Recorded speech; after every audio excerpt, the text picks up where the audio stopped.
ఇంకా ఆర్టీసీలో మహిళలకు ఉచిత ప్రయాణం బస్సుపై మరింత సమాచారం మా ప్రతినిధి బ్రహ్మాజీ అందిస్తారు. బ్రహ్మాజీ చెప్పండి, ఆర్టీసీ బస్సుల్లో రేపటి నుండి మహిళలు కానీ ట్రాన్స్జెండర్ కానీ ఉచితంగా ప్రయాణించవచ్చా? వాళ్ళు ఎలాంటి ఆధారాలు చూపించాలి? రేపటి నుంచి మహిళలకు రాష్ట్ర వ్యాప్తంగా తెలంగాణ రాష్ట్ర పరిధి వరకు ఏదైతే ప్రభుత్వం కాంగ్రెస్ పార్టీ మేనిఫెస్టో చెప్పినట్టుగా రేపటి నుంచి అమలు చేస్తుంది ఉచిత బస్సు ప్రయాణం. అయితే ఈ బస్సు ప్రయాణం మహిళలతో పాటు ట్రాన్స్జెండర్లు కూడా అమలు చేయబోతుంది. అయితే రేపు ఈ కార్యక్రమాన్ని మంత్రులు ఇక్కడ అసెంబ్లీ నుంచి ప్రారంభిస్తారు, అసెంబ్లీ సెషన్ తర్వాత. సో ఈ కార్యక్రమానికి ఏదైతే సీఎం రేవంత్ రెడ్డి ఈ కార్యక్రమాన్ని అధికారికంగా ప్రారంభించబోతున్నారు, అదేవిధంగా ఆర్టీసీ ఎంపీ సజ్జనార్ కూడా ఈ కార్యక్రమానికి హాజరవుతున్నారు. సో రేపు ఉదయం నుంచి ప్రారంభం కాబోయేటువంటి ఈ ఉచిత బస్సు ప్రయాణం సంబంధించినటువంటి విధి విధానాలు గైడ్ లైన్స్ కూడా కొద్దిసేపటి క్రితం ప్రభుత్వం విడుదల చేసింది. దాని ప్రకారం మహిళలకు ట్రాన్స్జెండర్లకు అవకాశం కల్పిస్తూ ప్రభుత్వం ఉత్తర్వులు జారీ చేసింది. సో రేపు ఈ యొక్క కార్యక్రమానికి మాత్రం ఒక ఆధార్ కార్డు కానీ ఏదైనా ఒక ఐడి కార్డు చూపించి ప్రయాణం చేయాల్సిందిగా సూచించడం జరిగింది. అయితే ఇది కూడా కేవలం పల్లె వెలుగు ఎక్స్ప్రెస్ బస్సుల వరకు మాత్రమే ఈ అవకాశం కల్పించినట్టుగా గైడ్ లైన్స్ లో కూడా ఇవ్వడం జరిగింది గురు. అయితే బ్రహ్మాజీ, ఆధార్ కార్డు ఉంటే సరిపోతుందా? దాంతో పాటు ఇంకేమైనా ఆంక్షలు విధించే అవకాశాలు కనిపిస్తున్నాయా? ప్రస్తుతానికి గైడ్ లైన్స్ ఏం లేదు, కేవలం ఏదైనా ఒక ఐడి కార్డు చూపించడం వరకు మాత్రమే చెప్పడం జరిగింది. సో ఆ విధంగా రేపటి నుంచి జరిగేటువంటి ఉచిత బస్సు ప్రయాణం సంబంధించి మహిళలకు ట్రాన్స్జెండర్లకు ఈ విధమైన గైడ్ లైన్స్ అయితే ఇచ్చారు. సో ప్రత్యేకంగా చూపించాల్సిన అయితే ఏం లేవు, కేవలం ఏదైనా ఒక ఐడి ప్రూఫ్, ఒక ఆధార్ కావచ్చు, ఎలక్షన్ కార్డు కావచ్చు, ఏదైనా ఒక ఐడి ప్రూఫ్ అనేది మాత్రం చూపించాల్సి ఉంటుంది.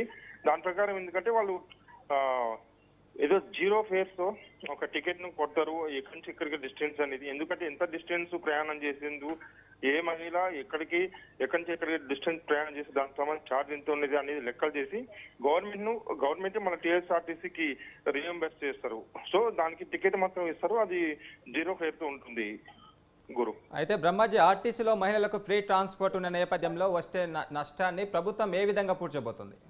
అంటే దీనివల్ల ప్రతి ఏడాది 2,500 కోట్ల వరకు దాదాపు భారం పడుతుందని ప్రభుత్వం అంచనా వేసింది. దాని తగ్గట్టుగా కూడా ప్రభుత్వం దీనికి సంబంధించిన వనరులను కూడా ఏర్పాటు చేసుకునే అవకాశం అయితే ఉంది. అయితే ప్రభుత్వం నుంచి ఆర్టీసీకి అన్ని రాష్ట్ర ప్రభుత్వాలు కూడా ఇస్తూ ఉంటాయి, కానీ ఎక్కడ కూడా తెలంగాణ ప్రభుత్వం ఇప్పటి వరకు ఇవ్వలేదు. కాబట్టి దానికి సంబంధించినటువంటి అమౌంట్ ఏదో ఒక రూపంలో సర్దుబాటు చేస్తాం అనేది, ఎందుకంటే ఒక ఏడాది కాలం వరకు కాబట్టి దీనికి సంబంధించి మెయింటెనెన్స్ మొత్తాన్ని కూడా వివిధ మార్గాల ద్వారా తీసుకునే అవకాశం ఉన్నట్టుగా ప్రభుత్వ వర్గాలు చెప్తున్నాయి. అయితే అది ఏ విధంగా అనేది త్వరలో ఇటు మంత్రులు కావచ్చు, అంటే సంబంధించిన మంత్రిత్వ శాఖ సంబంధించిన వాళ్ళు కావచ్చు, సీఎం కావచ్చు, త్వరలో ప్రకటించే అవకాశాలు ఉంటాయి గురు. అయితే బ్రహ్మాజీ, పల్లె వెలుగు ఎక్స్ప్రెస్ లో కాకుండా వివిధ బస్సులు ఉంటాయి, లైక్ సూపర్ లగ్జరీ కానీ, డిలక్స్ కానీ, రాజధాని కానీ, ఇలాంటి బస్సుల్లో ముందు ప్రయాణించే అవకాశాలు కనిపిస్తున్నాయా?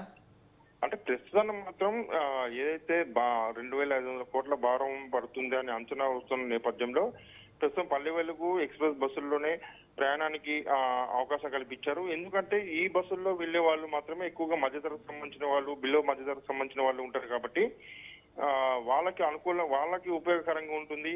ఇక లగ్జరీ కానీ, సూపర్ లగ్జరీ కావచ్చు, హైటెక్ బస్సుల్లో కానీ ఏదైనా బస్సులో ప్రయాణం చేయాలంటే వాళ్ళు కొంతవరకు ఆర్థికంగా మంచిగున్న వాళ్ళే ఉంటారు అన్న ఉద్దేశంతో ప్రస్తుతం మాత్రం పల్లె వెలుగు ఎక్స్ప్రెస్ బస్సుల్లో అమలు చేయడానికి నిర్ణయించారు. ఇంకా రానున్న రోజుల్లో దీన్ని అవసరాలను బట్టి ఉన్నటువంటి ఆర్థిక వనరులను బేస్ చేసుకుని కొంతవరకు సూపర్ లగ్జరీ వరకు కూడా పెంచే అవకాశాలు ఉండే పరిస్థితి ఉండొచ్చు అని ఒక ఆర్టీసీ ఉన్నతాధికారి చెప్తున్నారు గురు. Okay, right. Thank you Brahmaji.